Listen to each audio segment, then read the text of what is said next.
கேட்டுக்கொண்டிருப்பது உங்க அதிரை எஃப்எம்மில் அதிரை எஃப்எம் மகளிர் மட்டும்.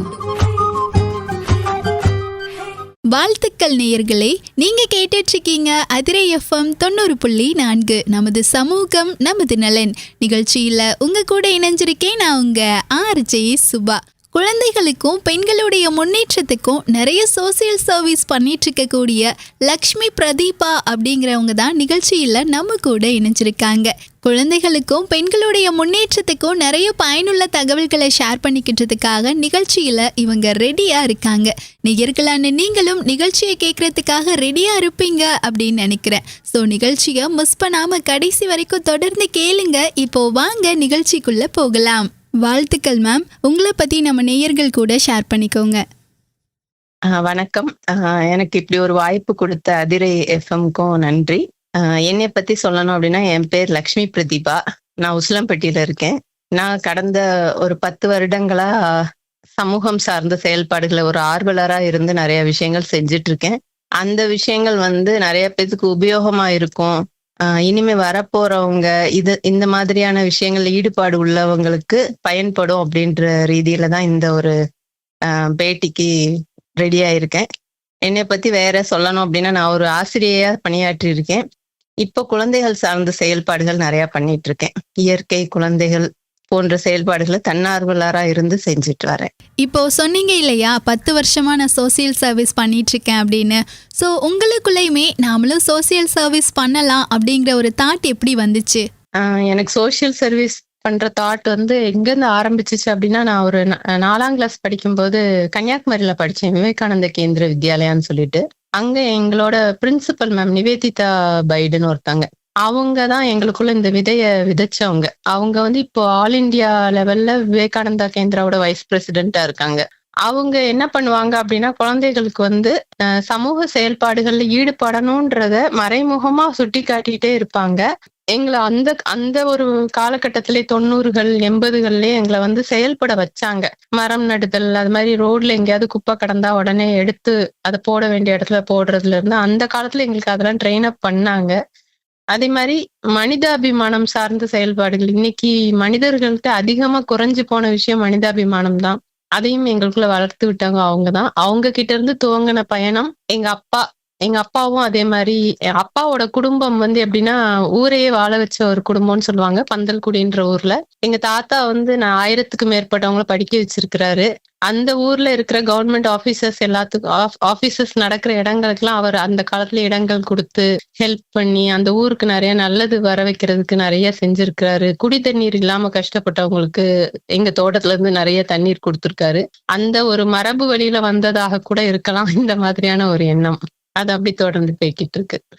ஒரு குறிப்பிட்ட காரணங்கள்னால சோசியல் சர்வீஸ் பண்ணலாம் அப்படின்னு முடிவெடுத்து இப்போ ரொம்ப நல்லாவே பண்ணிட்டு இருக்கீங்க அப்படின்னு சொல்லலாம். ஸோ என்ன மாதிரியான சேவைகள்லாம் இந்த பயணத்துல நீங்க பண்ணிட்டு இருக்கீங்க? சேவைகள்னு சொல்லணும் அப்படின்னா, இன்னைக்கு இந்த பேட்டி கொடுக்கணும் அப்படின்ற போது கூட நான் யோசிச்சேன். என்கிட்ட தனிப்பட்ட எந்த ஒரு அமைப்பும் கிடையாது அப்படின்னும் போது எனக்கு இதுக்கான தகுதி இருக்கான்னு நான் யோசிச்சிருக்கேன். ஆனா நான் என்ன குடும்ப சூழ்நிலை இந்த மாதிரி விஷயங்கள்னால நான் என்ன பண்ண ஆரம்பிச்சேன் அப்படின்னா, என்னோட சமூக சேவையை பிற அமைப்புகளோட கைகோர்த்து பண்ண ஆரம்பிச்சு. பக்கத்துல எந்த அமைப்பு இருக்கு, யாரு பெஸ்டா பண்றாங்க, அவங்க கூட கைகோர்த்து. இப்போ உசிலாம்பட்டியில எனக்கு தெரிஞ்சு நிறைய பசங்க இருக்காங்க. அவங்க எல்லாம் நிறைய அமைப்புகள் நடத்திட்டு இருக்காங்க. இப்போ நான் எப்ப என்னால முடியுதோ அவங்க கூட போய் மரம் நடுதல், ஆதரவற்றோருக்கு உதவுதல், இந்த மாதிரி சின்ன சின்ன விஷயங்கள்ல தான் ஸ்டார்ட் பண்ணேன் நானு. கண்மாய் தூர்வாறுதல், இந்த மாதிரி ஒவ்வொரு விஷயங்களுக்கும் ஒரு பெண்ணா முன்னெடுத்து வரும்போது ஒரு கவன ஈர்ப்பு இருக்கும் உசிலம்பட்டி மாதிரியான ஊர்கள்ல. ஏன்னா பெண்களுக்கு உசிலம்பட்டியை பொறுத்த வரைக்கும் எப்படின்னா, நல்லா படிக்க வைப்பாங்க. ஒரு போலீஸாவோ ஒரு டீச்சராவோ அவங்களுக்கான வருமானத்துக்கான வேலையை மட்டும் ரெடி பண்ணி கொடுப்பாங்க.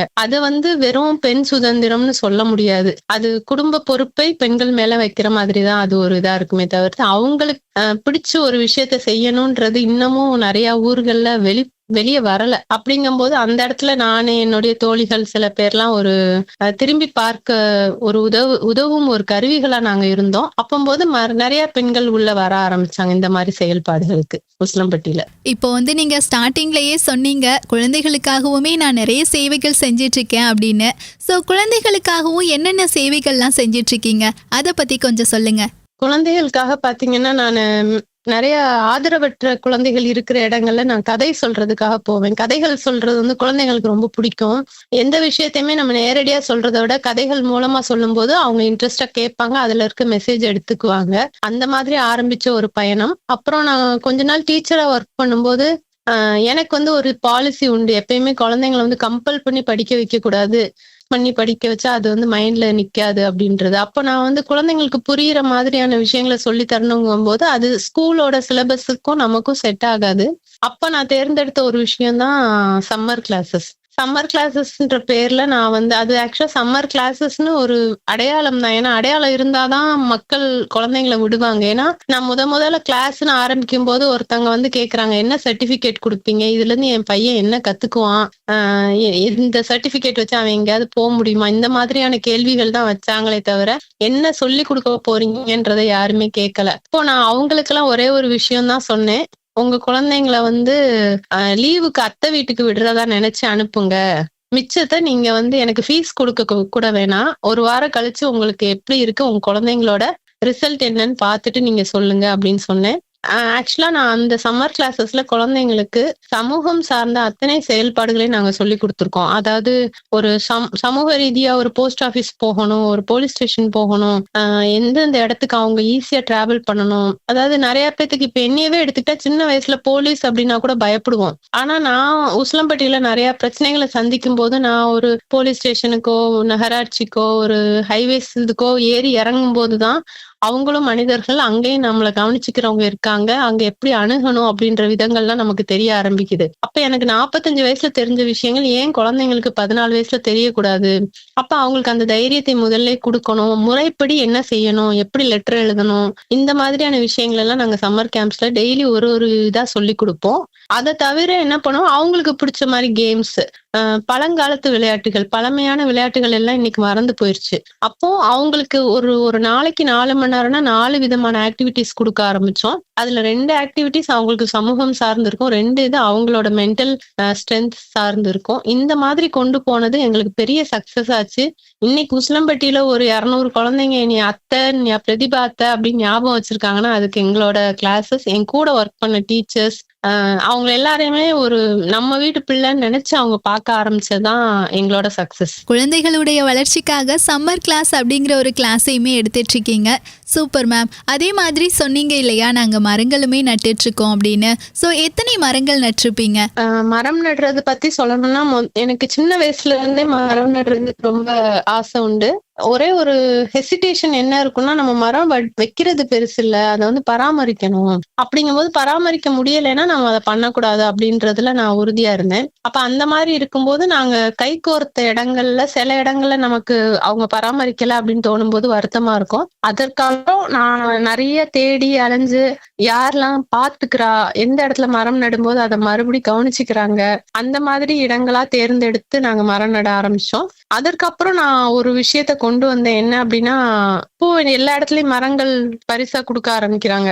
முந்தி வந்து நான் ஒரு 7 இயர்ஸ் பேக்கே வந்து இந்த ரிட்டர்ன் கிஃப்ட், வீட்டுல என்ன ஃபங்க்ஷன், எங்களோட அகாடமில என்ன ஃபங்க்ஷன், எதுனாலும் வர்றவங்களுக்கு ஃபுல்லா மரக்கன்றுகள் கொடுக்க ஆரம்பிச்சோம். அதுக்கப்புறம் அதை அப்சர்வ் பண்ண ஆரம்பிச்சோம், அது வளருதா, ப்ராப்பரா போய்கிட்டு இருக்கா அப்படின்னு. சோ இப்ப வரைக்கும் நாங்க கொடுத்த மரக்கன்றுகள் மட்டும் ஒரு 10,000க்கு மேல இருக்கும். எனக்கு தெரிஞ்சு அதுல கண்டிப்பா ஒரு 8,000 நல்லபடியா வந்துட்டு இருக்குன்னு நம்புறேன். ஒரு சோசியல் சர்வீஸ் உமனா இருந்து பொது நலனுக்காக நிறைய மரங்கள் நட்டிருக்கீங்க, குழந்தைகளுடைய வளர்ச்சிக்காகவும் நிறைய பண்ணிருக்கீங்க. இப்போ அதே மாதிரி பெண்களுடைய வளர்ச்சிக்காக என்னெல்லாம் பண்ணிருக்கீங்க? பெண்களுடைய முன்னேற்றம்னு எடுத்துக்கிட்டா நான் ஃபர்ஸ்ட் ஒரு எடுத்துக்காட்டா இருக்கேன்னு மட்டும்தான் நான் மெயினா சொல்ல முடியும். ஏன்னா எனக்கு அபிஷியலா செய்யற அளவுக்கு நான் படிக்கல. கல்யாணத்துக்கு அப்புறம் தான் எல்லாமே படிச்சேன். என்னோட கணவர் வந்து 2016 இறந்துட்டாரு. அதுக்கப்புறம் நான் ஒவ்வொரு விஷயங்களும் முன்னெடுத்து வரும்போது நான் புரிஞ்சுக்கிட்ட ஒரு விஷயம் என்னன்னா, பெண்கள் வந்து ஒண்ணு கிச்சன்லயே அவங்க வாழ்க்கை முடிஞ்சு போயிருது, அப்படி இல்லையா வேலைக்கு போறாங்களா, வேலைக்கு போக குடும்பத்தை கவனிக்க அதுலயே அவங்களோட லைஃப் முடிஞ்சு போயிருது. இது ரெண்டும் இல்லாம இன்னொரு ஒரு லைஃப் இருக்குன்றத அவங்க வந்து உணரணும். என்ன அப்படின்னா, ஒரு காலகட்டத்துக்கு மேல என்ன ஆயிருது, ஒண்ணு பிரேயர்ஸ், கோயில் குளம் அந்த மாதிரி மைண்ட மாத்திடுறாங்க. அப்ப இந்த உலகத்தை எக்ஸ்ப்ளோர் பண்றதவே மறந்துடுறாங்க பெண்கள். நம்ம இருக்கிற இந்த சின்ன ஊரை தாண்டி இந்த உலகத்துல அவ்வளவு விஷயங்கள் இருக்குன்றத பெண்கள் உணரணும். என்ன அப்படின்னா, இப்ப ஃபேமிலியா நம்ம போறோம் அப்படின்னா பக்கத்துல ஒரு ஊருக்கு போயிட்டு வந்துருவோம் நம்ம. ஆனா அந்த ஊர்ல என்ன நடக்குதுன்னு தெரியாது. ஒருத்தவங்க கூட்டு போறாங்க, நம்ம கூட போறோம், ஒரு ஐஸ்கிரீம் வாங்கி சாப்பிடுறோம்னு வந்துருவோம். ஆனா ஒவ்வொரு இடத்துக்கும் ஒரு தனித்தன்மை இருக்கும். இயற்கை சார்ந்த செயல்பாடுகள் எல்லாம் அவங்க அனுபவிக்கணும்ன்ற ஆசை எனக்கு வந்தது. நான் அதை செயல்படுத்த ஆரம்பிச்சேன். நான் நிறைய பயணங்கள் மேற்கொள்ள ஆரம்பிச்சேன். நிறைய மலைகள் ஏறி இறங்க ஆரம்பிச்சேன். அதை பார்த்து இன்னைக்கு நிறைய மாற்றங்கள் வந்திருக்கு. சிறந்த மாற்றம் என்னன்னா, எங்க ஊர்ல இருக்க ஆண்கள் வந்து அவங்களோட ஒய்ஃப் வந்து இந்த மாதிரி சோலோ டிராவலிங் பண்றதுக்கு அலோவ் பண்ற அளவுக்கு அந்த மாற்றம் வந்திருக்கு. நம்பிக்கையா அனுப்பலாம் ஒய்ஃப, போயிட்டு வாங்க, இந்த மாதிரி இவங்க கூட வெளியில போயிட்டு வாங்க, அந்த அளவுக்கு சொல்ற அளவுக்கு நான் ஒரு விடோ வந்து இப்படிதான் இருக்கணும்ன்ற ஸ்ட்ராட்டஜியை உடைச்சிருக்கேன். அதே மாதிரி பெண்கள் அப்படின்னாலே ஆண்களை சார்ந்துதான் இருக்கணும்ன்ற எண்ணத்தை வந்து மாற்றி அமைச்சிருக்கேன். ஏன்னா ஒரு விடோவா நான் ஒரு 2-3 வருஷம் நிறைய ஃபேஸ் பண்ணேன். ஆண்கள்கிட்ட நிறைய பிரச்சனைகள் ஃபேஸ் பண்ணேன். நான் பிசினஸ் கவனிச்சிட்டு இருந்தேன். அப்போ அதெல்லாம் சந்திக்கிறது பெரிய கஷ்டமா இருந்தது. அதையெல்லாம் நம்மளால மாற்றி அமைக்க முடியும். இதெல்லாம் இல்லாம பெண்களால வாழ முடியும். சிறந்த ஆண் மகன்களை உருவாக்க முடியும்ன்றதுக்கு நான் ஒரு எக்ஸாம்பிளா இருக்கணும்னு நான் நினைச்சேன். என்னோட பசங்களை அந்த மாதிரி தான் வளர்த்திருக்கேன். இன்னைக்கு இந்த மாதிரி நிறைய பசங்க இருக்காங்க, பெண்களை மதிக்கிற பசங்க. அந்த ஒரு சமூக மாற்றம் வரணும்ன்றதான் என்னுடைய பெரிய விருப்பம். அதுக்கு நான் ஒரு எடுத்துக்காட்டா இருக்கேன். இன்னைக்கு நான் நிறைய பயணிச்சிட்டு இருக்கேன். நிறைய இடத்துல பெண்களை சந்திச்சு நிறைய எழுதிட்டு இருக்கேன், அவங்க சந்திச்ச விஷயங்கள் எல்லாம். அது கண்டிப்பா மத்தவங்களுக்கு யூஸ் ஆகும்னு நம்புறேன் நான். ஒரு உமனா இருந்து சோசியல் சர்வீஸ் மேல நிறைய ஆர்வத்தை வச்சு நல்ல விஷயங்கள் நிறைய பண்ணிட்டு இருக்கிறதுனால இந்த கொஸ்டின் கேட்கிறேன். எப்படி மேம் உங்களுக்கு சோசியல் சர்வீஸ் மேல இவ்வளவு ஆர்வம் வந்துச்சு? சமூக சேவை மேல ஆர்வம் அப்படின்னா அது துவக்கம் வந்து வீட்டுக்குள்ள இருந்து ஆரம்பிச்சதுதான். நம்ம வீட்டுல இருந்து ஆரம்பிக்கிற ஒரு விஷயம் தான் வெளியில வந்து செயல்படுத்த முடியும். ஆனா அது ஈஸி கிடையாது. ஆர்வம் மட்டும் வச்சு நம்ம எதுவுமே பண்ண முடியாதுன்றத நான் இந்த ஊர்ல உசிலம்பட்டியில கல்யாணம் ஆகி வந்ததுக்கு அப்புறம் புரிஞ்சுக்கிட்டேன். பட் அதை தாண்டி நான் வெளியே வந்தேன் அப்படின்னா, ஒவ்வொரு ஆபீசர்ஸ் போய் பலதரப்பட்ட மக்களை சந்திக்கும் போதுதான் இந்த பிரச்சனைகள்லாம் இந்த இடத்துல இருக்கு, இந்த பிரச்சனையை தீர்க்கிறதுக்கு யார போய் பார்க்கணும், இந்த மாதிரி பிரச்சனைகளுக்கு என்ன சொல்யூஷன், எதை முறைப்படி செய்யணும்னா எந்தெந்த இடத்துல கவர்மெண்ட்ல நம்ம பெர்மிஷன் வாங்கணும், இந்த மாதிரியான விஷயங்கள் தான் முதல்ல கத்துக்கணும். நம்ம சமூக சேவைன்றது சாதாரண விஷயம் கிடையாதுன்றத நான் வீட்டுல இருந்து வெளியில வர ஆரம்பிச்ச புதுசுல கண்டுபிடிச்சிட்டேன். அப்போ அப்படிங்கும்போது இத செஞ்சோம்னா நம்ம தொடர்ந்து செய்யணும் அப்படின்ற எண்ணம் வரும்போது அதற்கான வாய்ப்புகள் என்னை சுத்தி அமையல. அப்பதான் நான் தேட ஆரம்பிச்சேன், யார் யார் பண்ணிட்டு இருக்கா, அவங்க எந்த முறையில செஞ்சிட்டு இருக்காங்க போது. இப்ப என்னோட தோழி ஒருத்தங்க ஒரு ட்ரஸ்ட் நடத்துறாங்க, இன்னொரு தோழி ஒரு அகாடமி நடத்துறாங்க, என்னோட நண்பர்கள் நிறைய பேர், நிறைய என்ஜிஓஸ் இருக்கு. சென்னையில என் ஃப்ரெண்ட்ஸ் நிறைய பேர் என்ஜிஓஸ் வச்சிருக்காங்க. அப்போ நான் என்ன பண்ண ஆரம்பிச்சேன்னா, தேட ஆரம்பிச்சேன் யாரெல்லாம் ப்ராப்பரா பண்ணிட்டு இருக்கா, எந்த இடத்துல நம்மளோட பங்களிப்பு வந்து சரியான முறையில போய் சேரும் அப்படின்ற அந்த ஆர்வம் தான் என்னை ஒவ்வொன்றையா நோக்கி கொண்டு செல்ல வச்சுச்சு. அந்த உந்து சக்தியா இருந்து நான் எப்போ எனக்கு டைம் கிடைக்குதோ அந்த டயத்துல யார் கூட என்னால ஒர்க் பண்ண முடியுதோ நான் அதை பண்ண ஆரம்பிச்சேன். குழந்தைகள் சார்ந்த செயல்பாடுகள், இயற்கை சார்ந்த செயல்பாடுகள், சமூகம் சார்ந்த செயல்பாடுகள், இது எல்லாத்துலயுமே என்னால முடிஞ்ச எஃபர்ட்டை நான் போட ஆரம்பிச்சேன். ஸ்டார்டிங்ல இருந்தே ஒரு ஆர்வத்தோடையும் தேடலோடையும் உங்களுடைய இந்த ஜேர்னி போய்கிட்டு இருக்கு அப்படின்னு சொல்லலாம். ஸோ எங்க எல்லாம் இந்த சோசியல் சர்வீஸ் பண்ணிட்டு இருக்கீங்க அப்படின்னு சொல்ல முடியுமா? நாங்க வந்து இப்போதைக்கு உசிலம்பட்டியில வந்து நான் குழந்தைகள் சார்ந்த செயல்பாடுகள்லாம் நடந்துட்டு இருக்கு. அதுக்கப்புறம் மரம் நடுதல் வந்து எந்தெந்த இடத்துல நட்டுட்டு இருக்காங்களோ என்னால முடிஞ்சா நான் நேரடியா போய் ஹெல்ப் பண்றேன். அதை தவிர்த்து என்னால முடியல அப்படின்னா பணம் கலெக்ட் பண்ணி கொடுக்கறது, என்னால முடிஞ்ச பண்ண உதவி செய்யறது, அதெல்லாம் பண்றோம். அது நிறைய இடங்கள்ல வெளியூர்கள்லயே நடக்குது. அதை தவிர்த்து நான் விமன் கன்சியூமர் ப்ரொடெக்ஷன் அசோசியேஷன்ல மெம்பரா இருக்கேன். அதன் மூலமா நாங்க என்ன பண்ணிட்டு இருக்கோம் அப்படின்னா, பெண்களுக்கான நுகர்வோர் சார்ந்த அவங்களோட உரிமைகளை எப்படி அவங்க பாதுகாத்துக்கணும், எப்படி உபயோகப்படுத்திக்கணும் அப்படின்ற விஷயங்களுக்கு விழிப்புணர்வு கொடுக்குறோம். அது எல்லா ஊர்களுக்குமே போறோம். நாங்க போய் அதை பத்தின விழிப்புணர்வு முகாம்கள் நடத்துறோம், அவங்களுக்கு அதெல்லாம் கொடுக்குறோம். அது எல்லா ஊர்லயுமே நடந்துட்டு இருக்கு. எங்கெல்லாம் உங்களுடைய சோசியல் சர்வீஸை பண்ணிட்டு இருக்கீங்க அப்படின்னு சொன்னீங்க. இப்போ அதே மாதிரி நிறைய சோசியல் சர்வீஸ் பண்ணிட்டு இருக்கீங்க இல்லையா? இப்போ இதுல வந்து எது அதிக வரவேற்பு பெறக்கூடிய ஒரு சர்வீஸா இருந்துட்டு இருக்கு அப்படின்னு கேட்டா எதை சொல்லுவீங்க?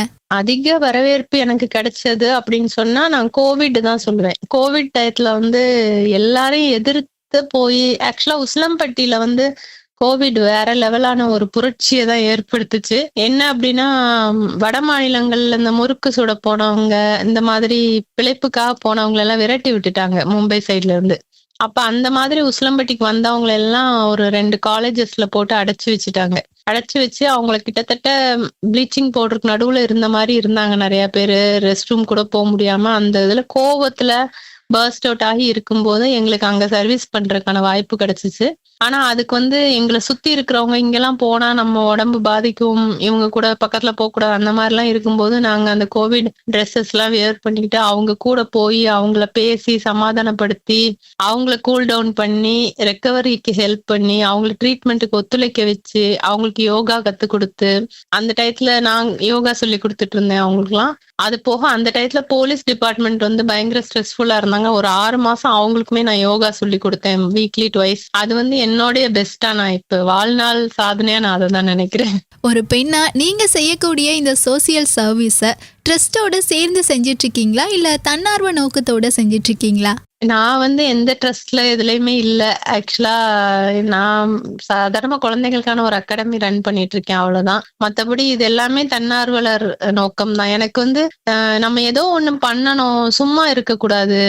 நான் பண்ணது ஒரு பேருக்கோ புகழுக்கோ இல்லாம எனக்கான மனநிறைவே அது தரணும். என்னைய பார்த்து யாராவது ஒரு குழந்தை அத்தை பண்ண மாதிரி நம்மளும் பண்ணணும்னு நினைச்சா கூட அது எனக்கு போதும். அதுதான் என்னோட எண்ணம். ஏன்னா எனக்கு ஒரு ட்ரஸ்டோ ஏதோ ஒண்ணு ரன் பண்ணி அதை திருப்பி எனக்கு பின்னாடி யார் அதை எடுத்துட்டு போவா அந்த அளவுக்கு எனக்கு தெரியல. அதனால நான் நேர்மையா நடந்துட்டு இருக்க ட்ரஸ்ட் மூலமா நான் நிறைய பேருக்கு ஹெல்ப் பண்ணிட்டு இருக்கேன். Super ma'am. ஒரு அகாடமி மூலமா உங்களுடைய சோசியல் சர்வீஸை பண்ணிட்டு இருக்கீங்க இல்லையா? இப்போ உங்களுடைய வளர்ச்சிக்கு இன்னுமே ஃபியூச்சர்ல இதெல்லாம் இருந்தா நல்லா இருக்கும், இதெல்லாம் செய்யணும் அப்படிங்கிற ஒரு புது ஐடியா அப்புறம் அடுத்த கட்ட பிளானுங்கிறதெல்லாம் இருக்கா? எனக்கு ஒரு பெரிய பிளான் இருக்கு. என்ன அப்படின்னா அதுவும் பெண்கள் சார்ந்த ஒரு விஷயம்தான். நிறைய இடத்துல பெண்கள் இன்னைக்கு நிறைய பெண்கள் வாயை திறந்து சொல்றது இல்லை. என்ன அப்படின்னா வீட்டுல குடும்பத்துல இருக்க நிறைய பிரச்சனைகளை மனசுக்குள்ளே வச்சிட்டு இருக்காங்க. அப்ப அவங்களுக்கு கடமைகள்னு ஒண்ணு இருக்கும், அதுக்கப்புறம் ஒரு லைஃப் இருக்கு. அந்த கடமைகள் முடிக்கிற வரைக்கும் அவங்க எல்லாத்தையும் அனுசரிச்சு போற மாதிரியான ஒரு சூழ்நிலை வரும். ஆனா அந்த மாதிரி மனதளவுல அதிகமா பாதிக்கப்பட்டு எனக்கு ஒரு விடுதலை வேணும்னு நினைக்கிற பெண்களுக்காக ஏதாவது ஒண்ணு செய்யணும்னு என்னோட எண்ணம் ஓடிட்டே இருக்கு. ஆனா இன்னும் நானும் அந்த ஸ்டேஜுக்கு வரல. ஆனா அதை பத்தி நாங்க சிந்திச்சுட்டு இருக்கோம் நிறைய ஃப்ரெண்ட்ஸ் எல்லாம். என்ன அப்படின்னா ஒரு சின்ன இடம் வாங்கணும், வாங்கி நாங்க அதுல நாங்களே விவசாயம் பண்ணணும். எங்களுக்கான ஒரு சின்ன இடம் அதுல இருக்கணும். தோழிகள் ஒருத்தருக்கு ஒருத்தர் உதவி பண்ணிக்கணும் எங்களுடைய கடைசி காலத்துக்கு. அந்த மாதிரி அடுத்தடுத்து வர்ற பெண்களை அந்த இடத்துல அரவணைச்சுக்கணும். அதாவது அது வெறும் முதியோர் இல்லமாவோ இல்ல ஆதரவற்ற இல்லமாவோ இல்லாம ஒரு மகிழ்ச்சியான ஒரு இடமா, எங்களுடைய கடைசி காலம் மகிழ்ச்சியானதா இருந்தது, எங்களுக்கு பிடிச்ச ஒரு வாழ்க்கையை வாழ்ந்தோம் அப்படின்ற ஒரு இதை கொடுக்குற மனநிறைவை தரக்கூடிய ஒரு இடமா அது அமையணும் அப்படின்ற எண்ணம் ஒரு 10 பேர் தோழிகள் இருக்கும் எங்களுக்கு மைண்ட்ல இருக்கு. ஆனா அது நிறைவேற்றுறதுக்கான இதை எதிர்பார்த்து காத்துட்டு இருக்கோம். உங்களுடைய இந்த அடுத்த கட்ட பிளான் சக்சஸ் ஆகுறதுக்கு அதிரை எஃப்எம் சார்பா பெரிய பெரிய வாழ்த்துக்களை தெரிவிச்சுக்கிட்டோம். இப்போ ஒரு பெண்ணா எந்த ஒரு செயலை செய்யும் போதும் அந்த பெண்ணுக்கு ஃபேமிலி சப்போர்ட்டுங்கிறது அவசியமான ஒண்ணா இருக்கும். ஸோ உங்களுக்குமே ஃபேமிலி சப்போர்ட்லாம் எப்படி இருந்துச்சு? எனக்கு ஃபேமிலி சப்போர்ட்னு சொல்லணும்னா பெண்ணுக்கு பெண்ணே எதிரின்ற மாதிரி எங்க அம்மா முதற்கொண்டு இப்போ வரைக்கும் என்னை சத்தம் போட தான் செய்வாங்க. இதெல்லாம் தேவையா, அது தேவையா, குடும்பத்தை கவனிக்க வேண்டியதானே, அந்த மாதிரி நிறைய இஷ்யூஸ் வரும். சில பேர் மைண்ட்ல இருக்கும், அதை சொல்ல மாட்டாங்க. பட் என்னோட பசங்க 2 பேரும் எனக்கு எனக்கு என்ன பிடிச்சிருக்கோ அதை பண்ணுங்க. என்னன்னா அவங்களோட தாட் என்னன்னா அம்மா ஹாப்பியா இருந்தா ஓகே தான், அவளுக்கு அது பிடிச்சிருக்கு அதை செய்யறாங்க. நான் மத்தவங்கள டிஸ்டர்ப் பண்ணி எதையும் செய்ய மாட்டேன். சோ ஃபேமிலி சப்போர்ட்னு சொல்லும் போது என் பசங்க 2 பேரும் எனக்கு ஃபுல் சப்போர்ட். எங்க மாமியார் ஓகே அவளுக்கு ஏதோ பண்றா அப்படின்ற மாதிரி விட்டுருவாங்க. மத்தபடி சொந்த பந்தங்கள் நிறைய பேத்துக்கு இது பிடிக்காது. பட் எனக்கு பிடிச்சிருக்குன்னு நான் பண்ணிட்டு இருக்கேன், அவ்வளவுதான். நீங்க சொன்னதை வச்சு பார்க்கும்போது நிறைய ஸ்ட்ரகிள்ஸோட தான் இந்த சர்வீஸை பண்ணிட்டு இருக்கீங்க அப்படின்னு சொல்லலாம். ஸோ உங்களுடைய இந்த பயணத்துல நீங்க சந்திச்ச சவால்கள் இருக்கும் இல்லையா, அதை பத்தியும் ஷேர் பண்ணுங்க. சவால்கள்னு சொல்லணும்னா முக்கியமான விஷயம் ஒரு பெண்ணா இருக்கிறதே பெரிய சவால் தான். என்னை கேட்டா எல்லாரும் அதெல்லாம் இல்ல அப்படின்னு சொல்லுவாங்க. அது உண்மையான பெரிய சவாலே பெண்ணா இருந்து ஒரு இடத்துல எதையும் செய்யறதுதான். ஒண்ணு நம்ம ஆள் பலம் இருக்கணும், அதிகார பலம் இருக்கணும். அது 2ம் இல்ல, ஹஸ்பண்ட் இல்ல அப்படிங்கும் போது அவங்களோட பார்வை ஃபர்ஸ்ட் பரிதாபத்துக்குரிய பார்வை ஃபர்ஸ்ட் வரும். அப்புறம் நாங்க பாத்துக்கிறோம் அப்படின்னு சொல்லிட்டு அந்த ஒரு எண்ணம் வரும். நாங்க பாத்துக்கிறோம் அப்படிங்கும்போது அடுத்த கட்டம் அவங்களோட எதிர்பார்ப்பு வேற மாதிரி இருக்கும். இந்த மாதிரியான சவால்கள் அதிகமா சந்திச்சிருக்கேன். அது மாதிரி பண ரீதியான சவால்கள் நிறைய சந்திச்சிருக்கேன். நம்ம இந்த மாதிரி சேவைகள் செய்யும்போது நம்மள அறியாம ஏதாவது செலவு பண்ண வேண்டியது இருக்கும். அது நம்மளுடைய பொருளாதாரத்தை பாதிக்கும். அப்போ அதையும் சமாளிக்கணும். இது ரெண்டும் தவிர்த்து மூணாவதா ஒரு பெரிய சவால் என்னன்னா, நான் இருக்கிற ஊரு. சோ இவ்வளத்தையும் தாண்டி என்னால சின்ன சின்ன விஷயங்கள் செய்ய முடிகிறது அப்படின்னா அது வந்து ஒரு பெரிய சாதனையா தான் நினைக்கிறேன் நான். நீங்க ஒரு சோசியல் சர்வீஸ் உமன் அப்படிங்கிறதுனால இந்த கொஸ்டின் கேட்குறேன். ஒரு சோசியல் சர்வீஸ் உமனா இந்த கால தலைமுறையினருக்கு என்ன சொல்ல போறீங்க? இந்த கால தலைமுறையினருக்கு சொல்லணும் அப்படின்னா ரொம்ப செல்ஃபிஷா இருக்காங்க இப்போ உள்ள பிள்ளைங்க. எனக்கு தெரிஞ்சு ஒரு 80% செல்ஃபிஷா தான் இருக்காங்க. ஏன்னா அவங்களுக்கு அவங்களோட ஒர்க்கை முடிக்கிறதே பெரிய இதா இருக்கு. பக்கத்துல என்ன நடக்குதுங்கிறத ஃபர்ஸ்ட் பார்க்கணும். இன்னைக்குள்ள குழந்தைங்க, பெண்கள் நம்ம இருக்கிற இடத்த தவிர்த்து வெளியில என்ன நடக்குது, அதுல நம்மளால என்ன மாற்றம் கொண்டு வர முடியும்ன்றத கண்டிப்பா யோசிக்கணும். அப்படி இல்லைன்னு வைங்களேன், அது எல்லாருமே அவங்கவுங்க தீப்பெட்டிக்குள்ளேயே இருந்துகிட்டாங்கன்னா என்னைக்காவது நம்ம ஒரு குச்சி அதுல பத்தி எரிஞ்சா கூட அணைக்கிறதுக்கு பக்கத்துல இருந்து யாரும் வரமாட்டாங்க. சோ நம்ம எந்த அளவுக்கு மத்தவங்க கிட்ட பழகுறோமோ அதுதான் நம்மளுக்கும் கிடைக்கும் அப்படின்றத இன்னைக்குள்ள சமுதாயம் புரிஞ்சுக்கணும். ஒரு தீப்பெட்டியை எக்ஸாம்பிளா வச்சு இந்த கால தலைமுறையினருக்கு நிறைய நல்ல தகவல்களை ஷேர் பண்ணீங்க. இப்போ ஒரு பக்கம் நீங்க சோசியல் சர்வீஸ் பண்ணக்கூடியவங்களா இருந்தாலும் இன்னொரு பக்கம் ஒரு பெண்ணா இருக்கிறதுனால இந்த கொஸ்டின் கேட்குறேன். ஒரு பெண்ணா மற்ற பெண்களுடைய வளர்ச்சிக்கு இந்த தருணத்துல என்ன சொல்ல போறீங்க? பெண்களோட வளர்ச்சின்றது கல்வி மட்டும்தான் அப்படின்னு ஒரு எண்ணம் வந்து மேலோங்கி இருக்கு. படிச்சுட்டா போதும், நம்மளுக்கு வந்து வேலை கிடைச்சிருது, ஒரு 2 லட்ச ரூபாய் சம்பாதிக்கிறோம், 1 லட்ச ரூபாய் சம்பாதிக்கிறோம், அதுவே போதும் அப்படின்ற எண்ணம் தான் மேலோங்கி இருக்கு. இன்னைக்கு நான் இப்போ ரீசெண்டா ஒரு லடாக் வரைக்கும் போயிட்டு வந்திருந்தேன். அங்க ஒரு டிபேட் நடந்துச்சு. அதுல கூட என்ன சொல்றாங்க அப்படின்னா, என் பொண்ணை வந்து நான் தைரியமான பொண்ணை வளர்த்துருக்கேன், அவ தன்னோட கால்ல நிக்கிற அளவுக்கு நான் பக்குவமா வளர்த்துட்டேன்னு சொல்றாங்களே ஒழிய என் பொண்ணை வந்து இந்த சமுதாயத்தை அட்ஜஸ்ட் பண்ணி போற மாதிரி, இந்த சமுதாயத்தை புரிஞ்சுக்கிற மாதிரி பொண்ணா நான் வளர்த்திருக்கேன்னு சொல்றதுக்கு ஆள் கிடையாது. ஏன்னா இன்னைக்கு அது ஃபேஷன் ஆயிருச்சு. பெண்கள் வந்து படிக்கணும், தைரியம்ன்றது வேற, துணிவோட இருக்கிறது வேற, திமிரா இருக்கிறது வேற. இன்னைக்கு வந்து நிறைய பிள்ளைங்க பெண்கள் கிட்ட இருக்கிறது அந்த திமிருன்ற விஷயம் நிறைய வந்துருச்சு. என்னன்னா சம்பாதிக்கிறோம் அப்படின்ற எண்ணம்.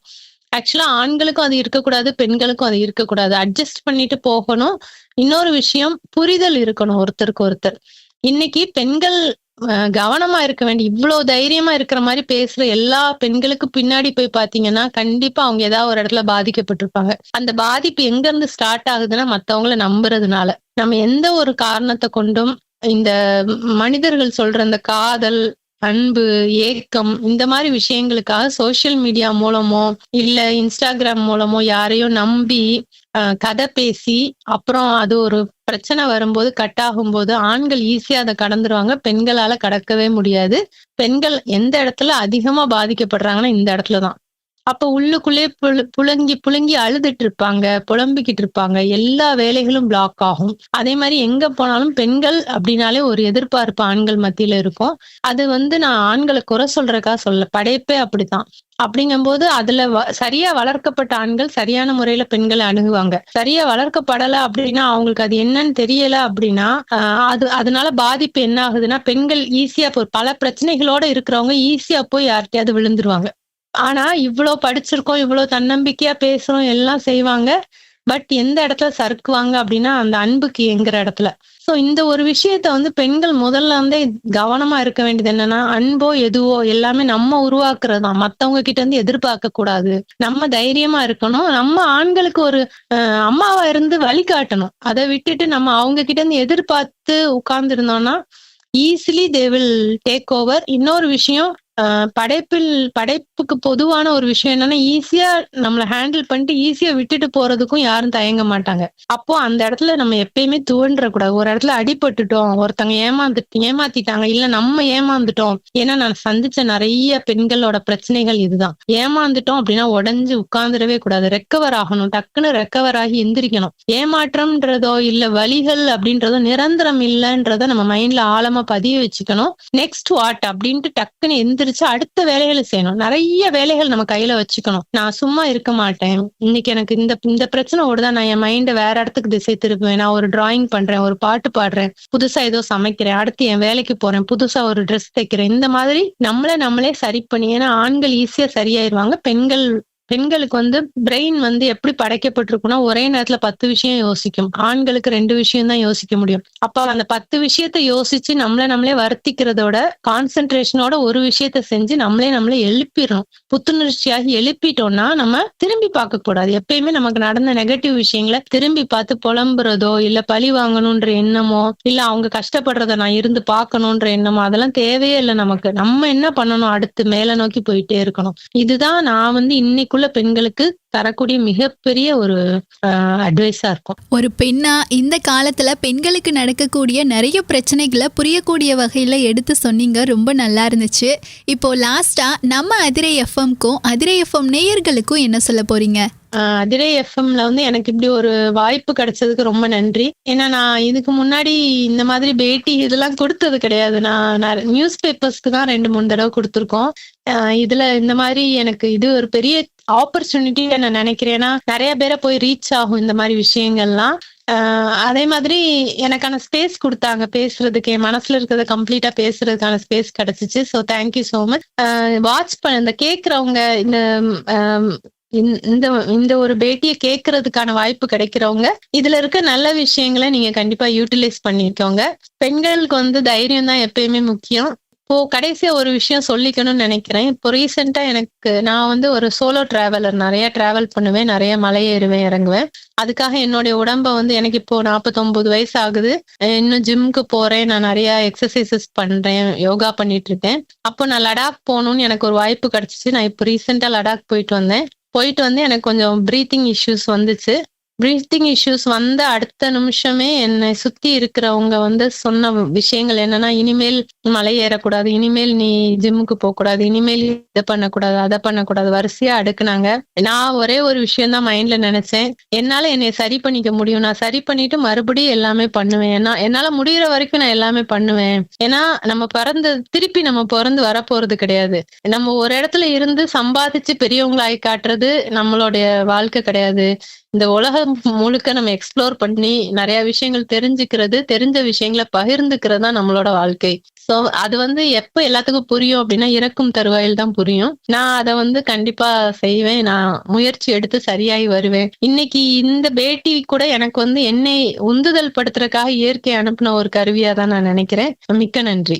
நேயர்களே, நம்ம அதிரை எஃப்எம் மகளிர் மட்டும் நிகழ்ச்சியை மிஸ் பண்ணாம கடைசி வரைக்கும் தொடர்ந்து கேட்டிருப்பீங்க அப்படின்னு நினைக்கிறேன். இன்னைக்கு நம்ம நிகழ்ச்சியில உசிலம்பட்டியிலிருந்து லக்ஷ்மி பிரதீபா அப்படிங்கிறவங்க இணைஞ்சு இவங்களுடைய சோசியல் சர்வீஸை பத்தி நிறைய பயனுள்ள தகவல்களை நம்ம கூட ஷேர் பண்ணாங்க. இவங்களுக்கு நம்ம அதிரை எஃப்எம் சார்பாகவும் நேயர்கள் சார்பாகவும் வாழ்த்துக்களையும் நன்றிகளையும் தெரிவிச்சுக்கலாம். இப்போ நிகழ்ச்சியிலிருந்து விடைபெற போகிறேன். நான் உங்கள் RJ சுபா. இதனை பொதுநலன் கருதி வெளியிடுவோர் அதிரை பண்பலை 90.4. நமது சமூகம் நமது நலன். நேயர்களே, நம்ம அதிரை எஃப்எம் மகளிர் மட்டும் நிகழ்ச்சி பற்றிய கருத்துக்கள், விமர்சனங்களை எங்க கூட ஷேர் பண்ணிக்கணும் அப்படின்னு நினைச்சிங்கன்னா 7373776904 என்ற இந்த எண்ணுக்கு கால் பண்ணியோ அல்லது வாட்ஸ்அப் மூலமாகவோ தெரிவிக்கலாம். இதனை பொதுநலன் கருதி வெளியிடுவோர் அதிரை பண்பலை 90.4. நமது சமூகம் நமது நலன். நீங்கள் கேட்டுக்கொண்டிருப்பது உங்க அதிரை எஃப்எம்மில் அதிரை எஃப்எம் மகளிர் மட்டும்.